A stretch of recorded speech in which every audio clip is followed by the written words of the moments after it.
Hello, আসসালামু আলাইকুম। প্রিয় শিক্ষার্থীরা, তোমাদের মাঝে আজ একটি ম্যাথ সলভ করব। ত্রিকোণমিতিক 9.1। তোমরা দেখতে পাচ্ছ এখানে 3 নাম্বার ম্যাথ। এখানে আছে কি যে 1/sin² মাইনাস 1/tan² সমান সমান 1। আমাদের এটা 1 প্রমাণ করতে হবে।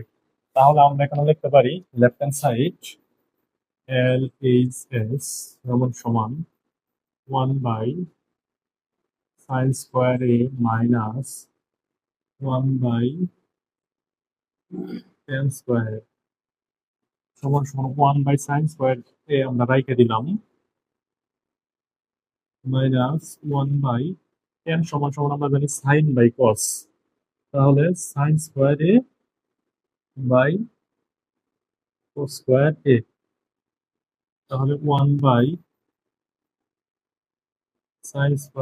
মাইনাস, আমরা এখানে এটা এর সাথে গুণ করে দিলে অর্থাৎ উল্টে যাবে।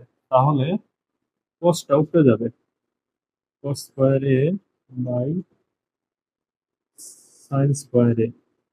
এখন আমরা লসাগু করতে পারি, নিচে sin² মিল আছে, সুতরাং আমরা sin² লসাগু নেই। sin² by √1 minus cos²। আমরা কিন্তু জানি 1 মাইনাস cos² সমান সমান sin।